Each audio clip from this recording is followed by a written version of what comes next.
Attention, you're listening to the Todd Huff Radio Show, America's home for conservative, not bitter talk radio. Be advised that the content of this program has been documented to prevent and even cure liberalism, and listening may cause you to lean to the right.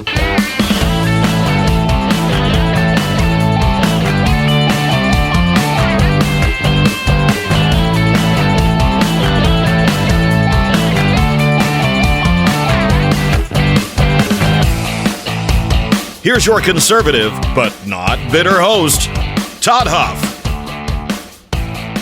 Well, that is right, my friends. You've tuned in, very wisely, I might add, to America's home for conservative, not bitter talk. I am your host, the one and only Todd Huff, and it is my pleasure to be here. Last hour, we talked about the left's response to Bill Maher actually saying something nice about President Trump, talking about him as a human being. The left cannot stomach this. If you want to hear my thoughts on that, if you want to even hear me say some things that are nice about the people on the political left, I have the hardest time saying it, something nice about the people who hate this country, who embrace lies, and who are peddling and pushing pure lies straight from the pits of hell, the extreme, radical, godless left. But I still said something nice about him, just to show you that it can be done. I encourage you, people on the left, to try to do the same for President Trump, or about us conservatives as well. That was last hour. This hour, I want to talk a little bit about Harvard University. I want to talk about President Trump. I want to talk about what's going on there. I want to talk about this fight over funding and what's going on, DEI policies, protests that involve people that are masked, that are harming people who are Jewish on college campuses. I want to talk about all of this, and we'll get to that in due course. By the way, if you're new to the program, welcome. Also, by the way, if you want to listen, I should say read or reference anything that I have talked about on this program, you can go to a page on our website called The Stack of Stuff.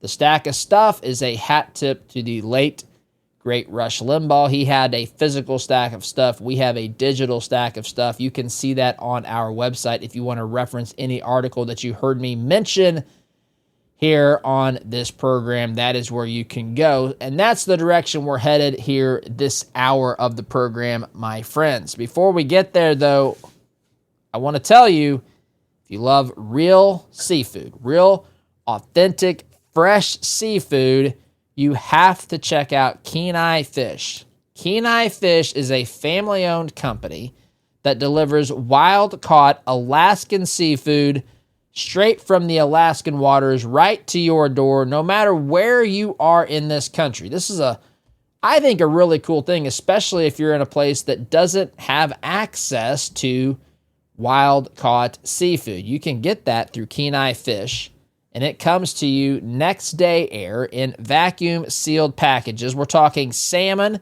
straight from the pristine Kenai and Castleoff rivers. We're also talking about halibut that's harvested right out of the Gulf of Alaska. Mild, sweet, perfect for any recipe. Also, shellfish, king crab, snow crab, scallops.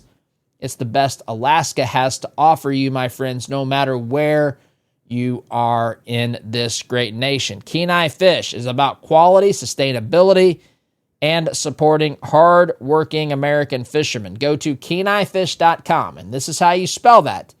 Kenai, KenaiFish.com.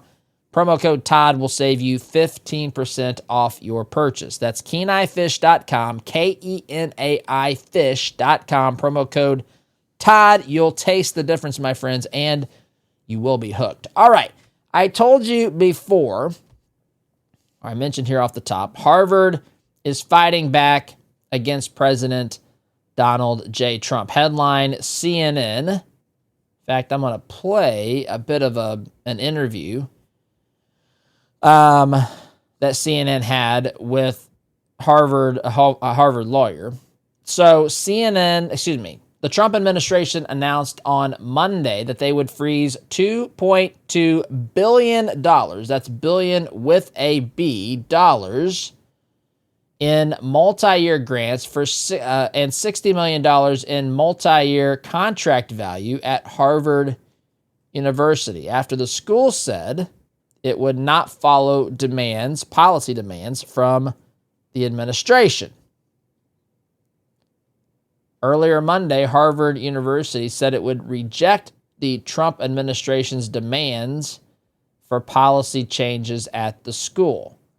In response to the funding freeze, the university referred CNN to its earlier statement that it would not comply with the administration's demands, specifically focusing on the following. This is a quote from their statement at Harvard University. For the government to retreat from these partnerships now risks not only the health and well-being of millions of individuals, but also the economic security and vitality of our nation.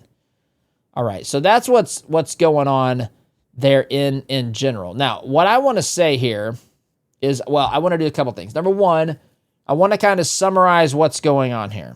Number two, I want to talk about it. I want to talk about the specifics. I want to talk about the arguments for, I guess, and against this. But before we do that, I suppose let's just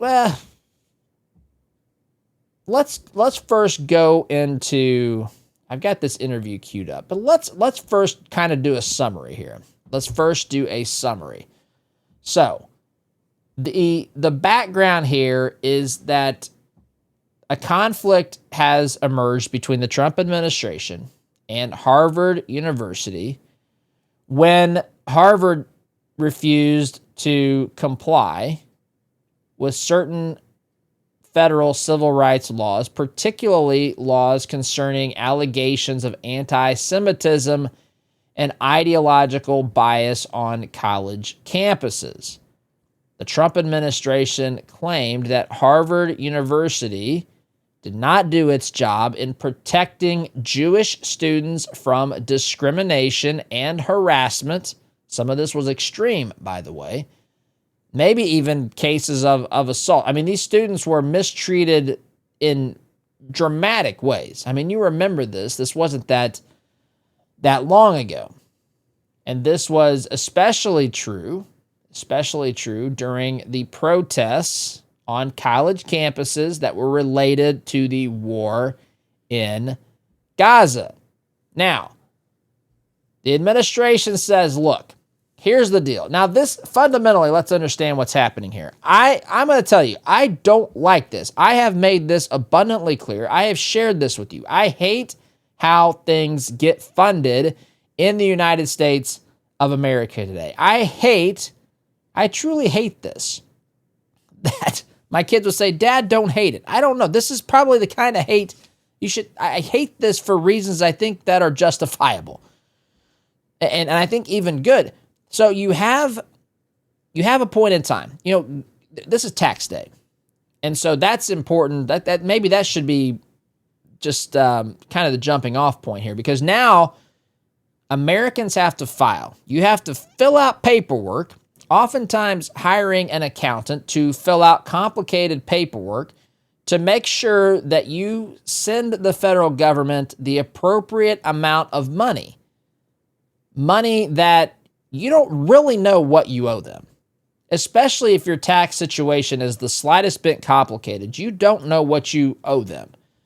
The federal government claims that they do know, but they're not going to tell you. You got to talk with consult with a tax professional, and you fill out the paperwork, send in the documentation, all this stuff, and you have to tell them basically what you earned. I mean, there's all sorts of personal stuff that's in our taxes. That was, by the way, not the case when this nation was founded. I don't want to get bogged down here, but I do think it's worth noting. Again, where are we headed? We're talking about how we get to the point where the federal government is sending money to schools like Harvard University.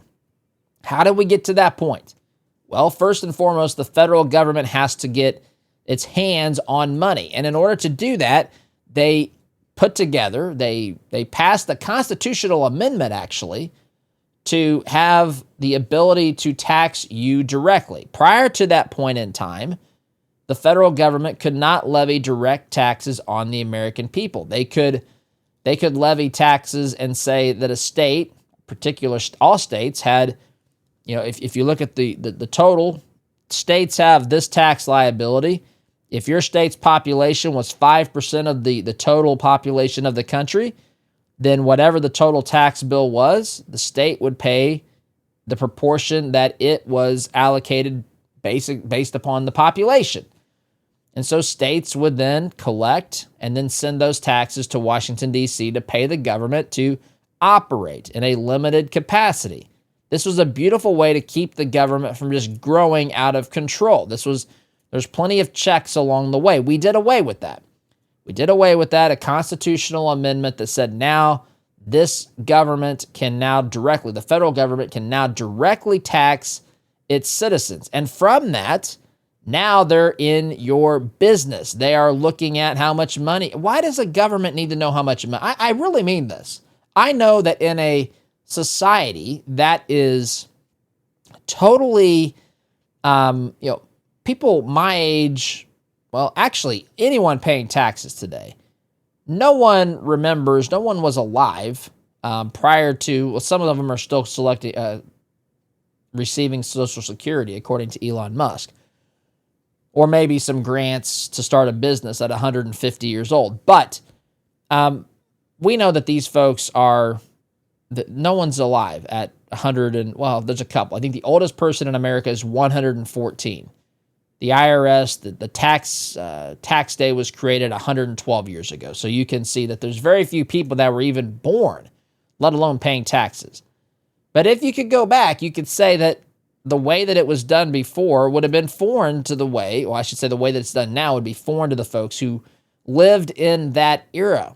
The idea that you had to provide all this information to the federal government about your personal financial status is preposterous. Now it's assumed. Now if you run for president, people want to see your tax returns. What business of this is anything to anybody? We just accept this as though it's totally reasonable and rational and acceptable. But I think why? In what universe is this even remotely appropriate?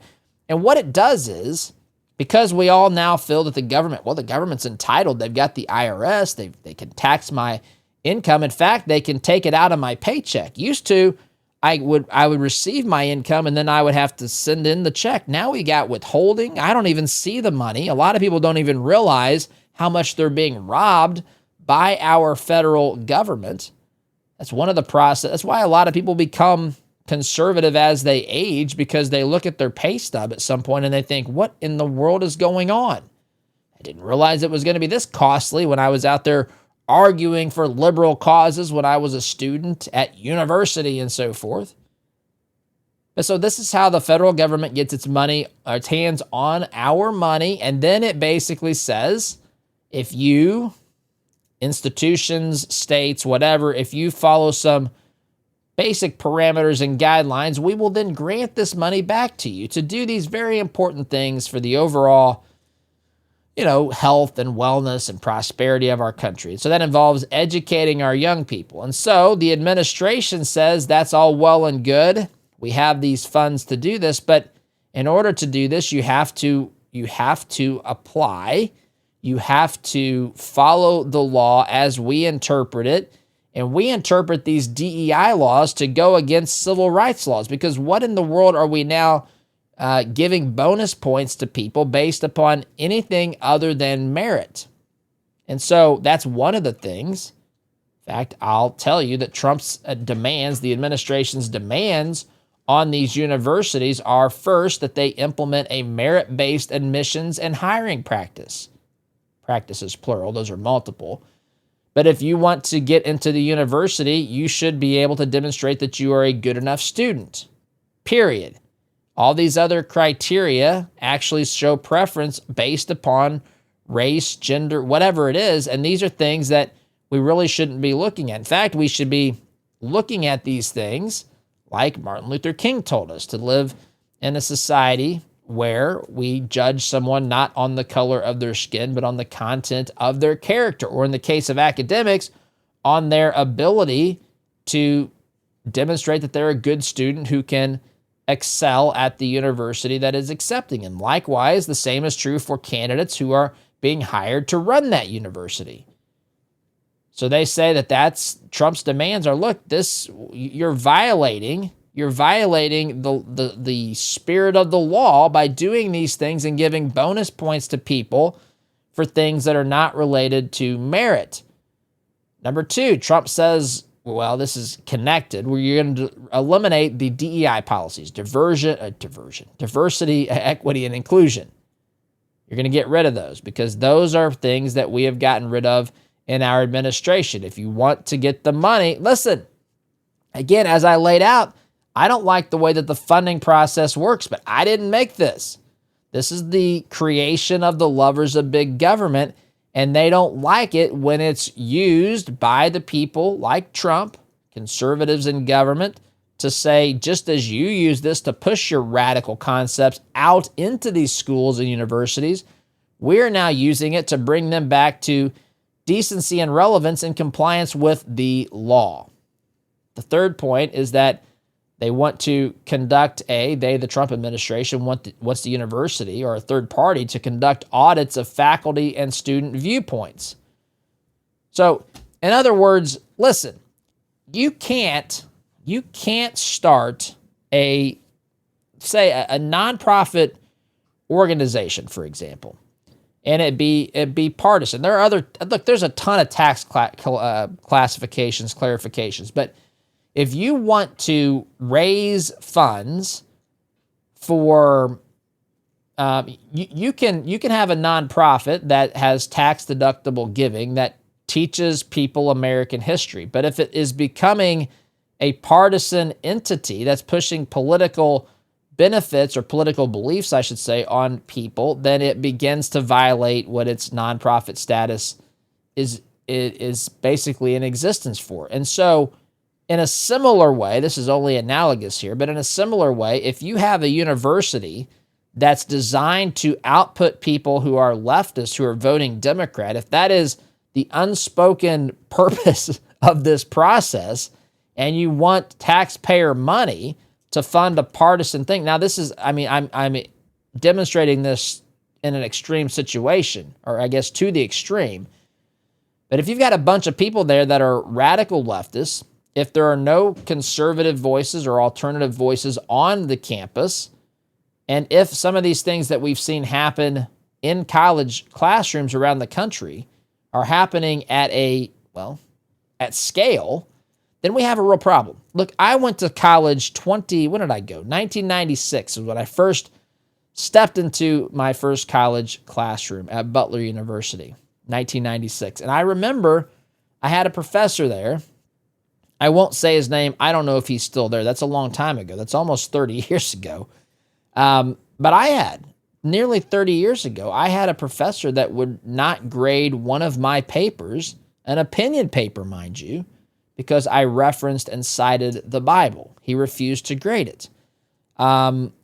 So I've had a lot of some experience with, I had professors. I had a professor who was a complete pacifist who told our classroom, even if his wife was being attacked, I've shared this before, I won't say his name, this was a different professor.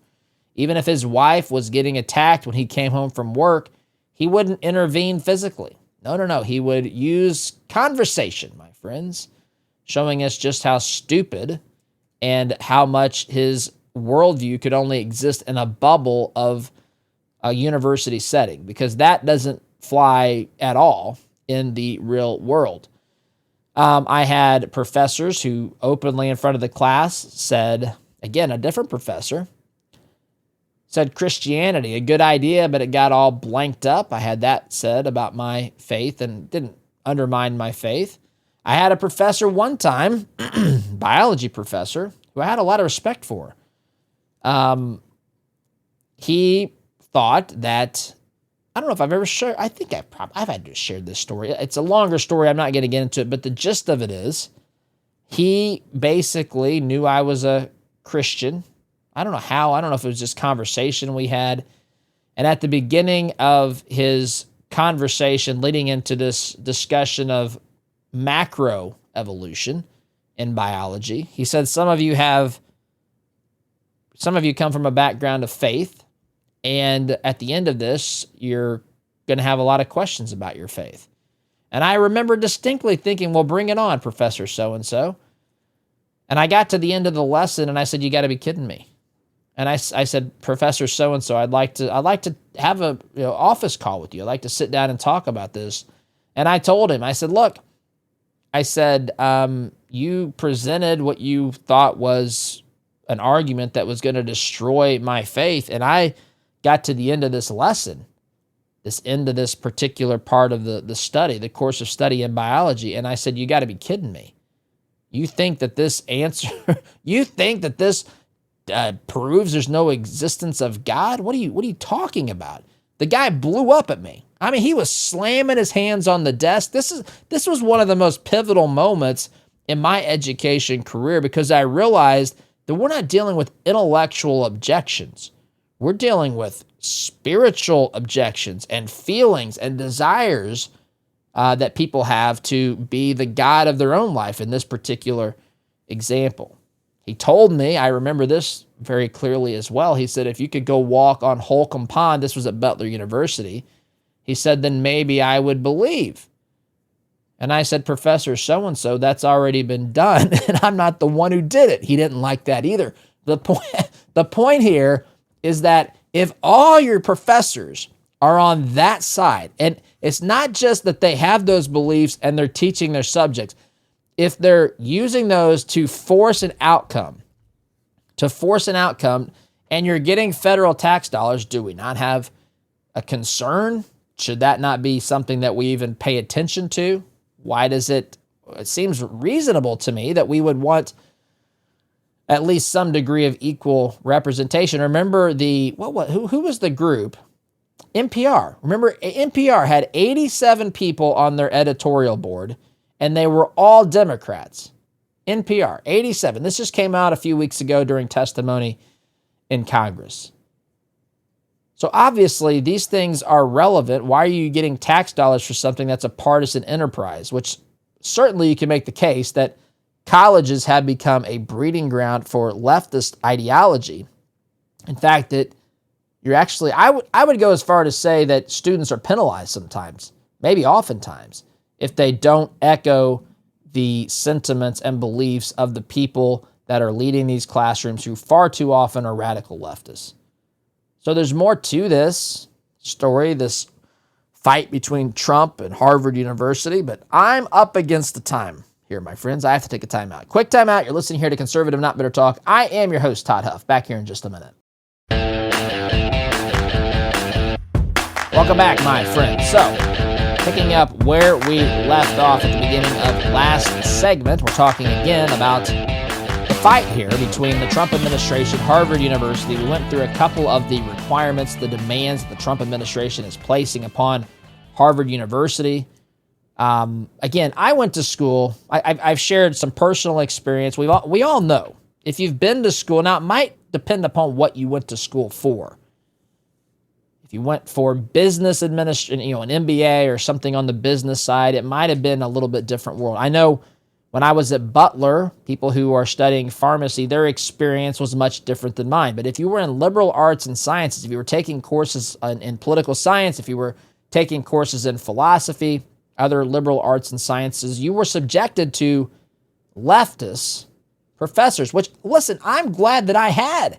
I'm glad that I have. Part of the reason I can come on here every day and do what I do, it's amazing. I hear people tell me in social media comments that I just sit there and watch Fox News all day and I don't understand a leftist. I couldn't tell you this. I'll tell you this. I've had leftists write in and tell me that they've never heard a conservative talk show host so accurately portray the feelings and thoughts of the radical left than I have. I don't mean to say that I've got it all together, but of course we all know that I do. But the bottom line here is that I understand these things because I sat in those classrooms. I sat in a classroom. I'm not going to mention names, but I sat in a classroom at Butler University, a class that was called, Is Capitalism Really Better? The class was taught by a man, a professor, he's a smart guy, who lived in the Soviet Union. I'm pretty sure that he was a communist, or at least sympathetic to the communist ideas. In fact, making excuses oftentimes for communism. That's what they do. They have to give a reason because, after all, communism has never succeeded anywhere. They have to tell us why. And so they would always say things like, well, they didn't have a benevolent dictator. You know, the people that were running that particular system of communism didn't have it quite right. Poor leadership, whatever. It's never the idea. But the reality is the idea has caused unbelievable suffering and death around the world. It's there for anyone to see. I sat through courses taught by a communist professor. I sat through courses taught by atheist professors. I'm reminded of one guy who I thoroughly enjoyed.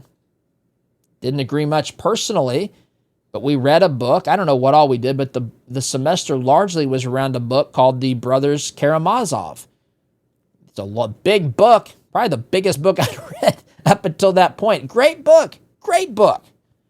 But his atheistic beliefs were clear for all the classroom to see. I had a professor who said Christianity, I've said this last segment, Christianity was a good idea, but it got all blanked up.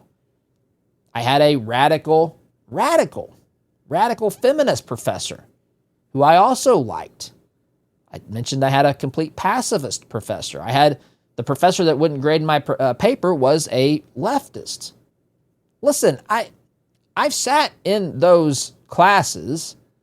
I've listened to those arguments. I am unconvinced. In fact, they oftentimes made me feel more strongly about my beliefs because I could see the error of these other beliefs. And so the point here that the Trump administration is trying to make in saying, look, let's admit students based upon merit only. Let's not get into issues where we're using these other factors, race and gender and ethnicity, to determine who gets into school. Because if we don't want people saying you can't come in because of your race and gender, we also don't want people saying you're going to get in simply because of that. Those are the things that put you over the top. We don't want you doing that with students. We don't want you doing that with people that you hire in order to get this money. Listen, again, as I talked about last segment, the money situation is set up by the lovers of big government.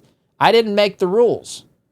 They use it to push leftism down the throats of schools and the recipients of this money. And what's wrong if Trump does the same thing? I don't like the system. I wish it would change, but it's what we've got.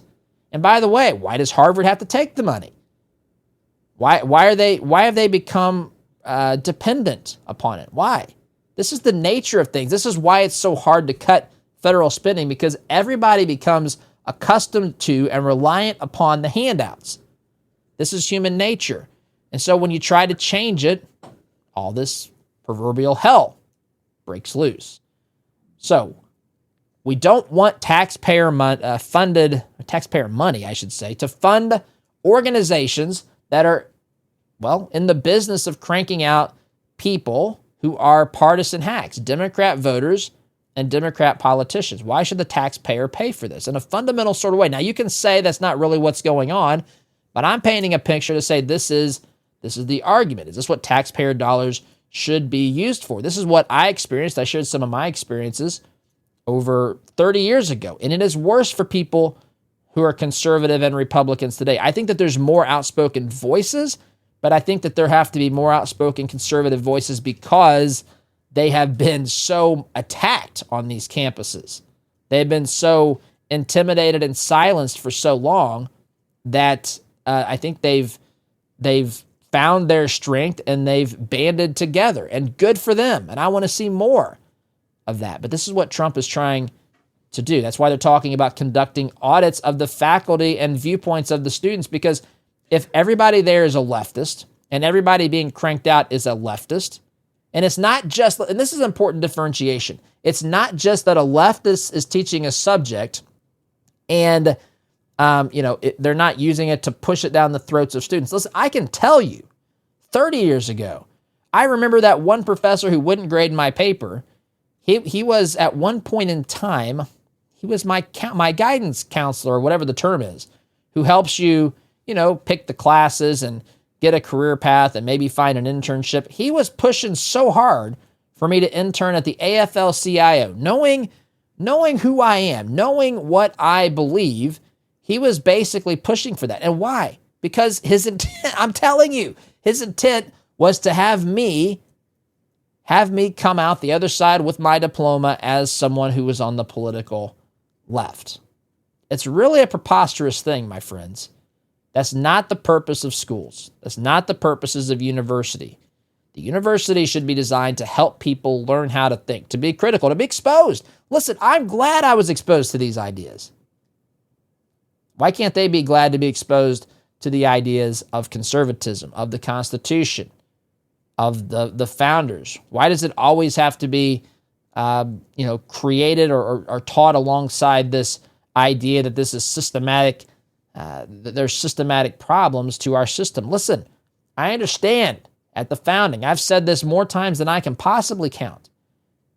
When the founders instituted, I remember in college thinking the founders just, they handled that wrong. I understand they were trying to, move the government forward and they were dealing with realities, and some people were excusing slavery, but it was reprehensible and wicked and evil, and they shouldn't have done it. But we should not throw away their truly good ideas, the ideas that we read in those founding documents, the Declaration of Independence, the Constitution of the United States of America.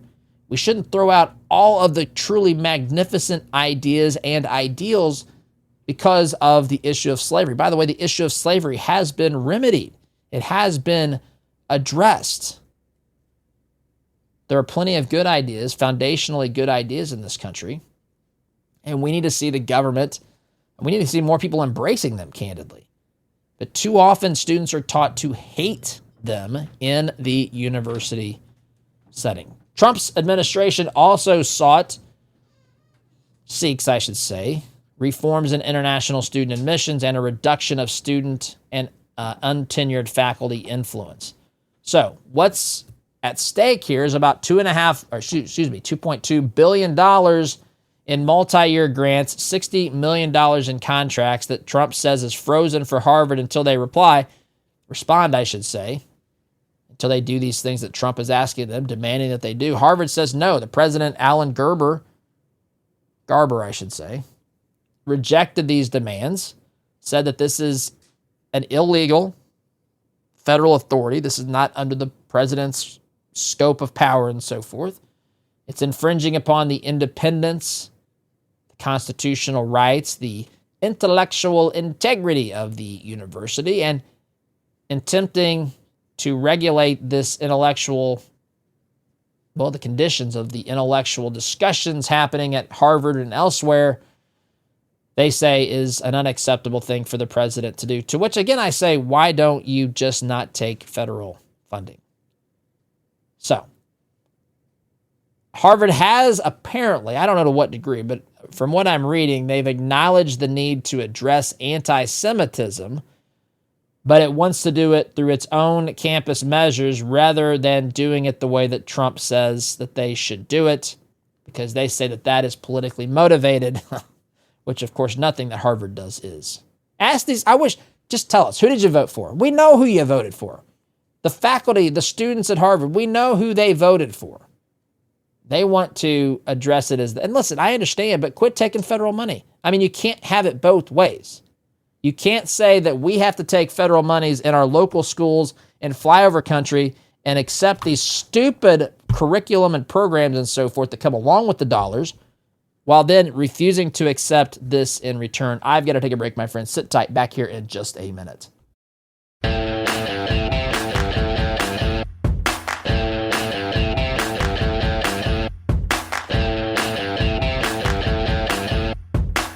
Welcome back, my friends. Don't have a lot of time. I want to get to this interview. Caitlin Collins with a Harvard professor, at least as much of it as I can, my friends. But that's where we're going to head. Before I do that, though, let me remind you, freedommarketplace.net. That's where you can go to find businesses that share your values, share your beliefs. They're pushing in the same direction that you are. They've made a pledge not to support leftist candidates or leftist causes. And if they do so, they will be booted from Freedom Marketplace. We take this seriously. It's owned and operated here by those of us at the Todd Huff Show. Freedom Marketplace is completely free for you to use, for you to shop conservative businesses and so forth. And I invite you to check it out. In fact, I would encourage you to check it out. All the advertisers that are here on this program are also listed on, there could be some examples. Sometimes people don't want the digital listing or whatever. There's something like that. But this is a place that you can find the advertisers of the program, as well as those that you don't hear radio or podcast ads for. So check it out. Again, it's totally free to use as a consumer. freedommarketplace.net. Liberty and business for all, my friends. All right, so I am going to get as much to this as I can. This is Caitlin Collins interviewing a Harvard attorney about what's happening, what we've been talking about this hour, and just with time considerations, I'm going to get right to this so you can hear it. Here is her questions and the responses. Again, this is admittedly a one-sided perspective from Harvard, but I want you to hear it. Here is her question. News tonight is a major clash is now unfolding between President Trump and his battle against some of America's top universities, announcing this evening more than $2.2 billion in federal funding has been frozen for multi-year grants and contracts at Harvard. That comes after Harvard said tonight that it was rejecting a list of demands from the administration on sweeping changes and would fight back against them. Those demands came from a federal task force that the administration says is combating anti-Semitism on college campuses following protests against the war in Gaza. But the list of demands included things like dismantling diversity initiatives, auditing academic and hiring practices, and also installing leaders who are committed, the White House said, to implementing the changes they want to see. We saw a response from Harvard tonight and the legal team responding to that, saying, quote, the university will not surrender its independence or relinquish its constitutional rights. Neither Harvard nor any other private university can allow itself to be taken over by the federal government. Quit taking the money. Now, Harvard's $9 billion that's at stake here is just a fraction of the billions that the Trump administration has been targeting at schools across the country. Harvard's decision, though, appears to be the first time that we have seen a school directly refusing to comply. This comes as the Harvard faculty chapter of the American Association of University Professors and its national counterparts sued the Trump administration. My source tonight is the Harvard law professor and general counsel of the organization at the heart of this lawsuit. Andrew Manuel Crespo is here in his first TV interview since that suit was filed. And so thank you so much, sir, for being here. Given all of these developments happening tonight, can I first just get your response to the administration saying tonight that it's going to have this $2.2 billion freeze? What kind of impact does that have? Well, thanks so much for having me. And while this cut is obviously deeply disappointing and a real blow, not just to Harvard, but to higher education across the United States, it's not exactly unexpected. The Trump administration has been threatening to withhold and then withholding millions and then billions of dollars from some of the leading institutions of higher education in the country. Leftist. The impacts of those cuts will be severe. Not just to cutting-edge research, cures for cancer, cures for diseases, this is the go-to. Studies that try to understand. He's going to get into something else here, but they always go, all this money, we're on the verge of cure. I thought Biden told us he was going to cure cancer. He didn't do that, which, of course, I pointed that out during his term. That was what he promised to do. Elect me and I'll cure cancer. 100% said that. Now this is what they do. They go to the extreme most, the example that people can connect with the most. You don't want people to have cancer. My goodness, that's what Trump's doing. He's causing people to die, but he's also causing our democracy to die. Listen to the rest of this answer by this attorney. The most cutting-edge technology, but also all of the work that happens at these universities with respect to how we study our history, the things that are essential to our democracy. There's a lot that happens at these universities that are essential to having a free democracy, and that's, I think, exactly the reason why they're all under attack. That's delusional. So the impact is significant, but I'm really proud to see Harvard standing up to fight. Harvard's a bunch Well, you filed your lawsuit before we saw how Harvard was going to respond tonight, and essentially you were arguing that the threat to cut this funding violates free speech and other First Amendment rights here. Crazy. Given Harvard is the first school that we've seen respond this way, how does that impact your lawsuit, and what does that mean for this going forward? Well, I think the Trump administration's decision to cut $2.2 billion from Harvard tonight makes clear just how essential this lawsuit is and how critical this fight is, and why it's so important for Harvard and really every university in the country to take a stand at this critical moment, because this is a clear, unquestionable violation of First Amendment rights. How? I don't have time to play anymore. He doesn't tell us how, by the way. But listen, no one's saying you can't say things. Can you not understand, attorney, that there is a difference, monotone attorney, can you not understand that there's a difference between radical indoctrination and the sharing of ideas to challenge students, to get them exposed to different beliefs? That's not what's happening at colleges today. Living in a hole, if you believe this. Anyway, I'm out of time here, my friends. Thank you so much for listening. Have a wonderful day. SDG.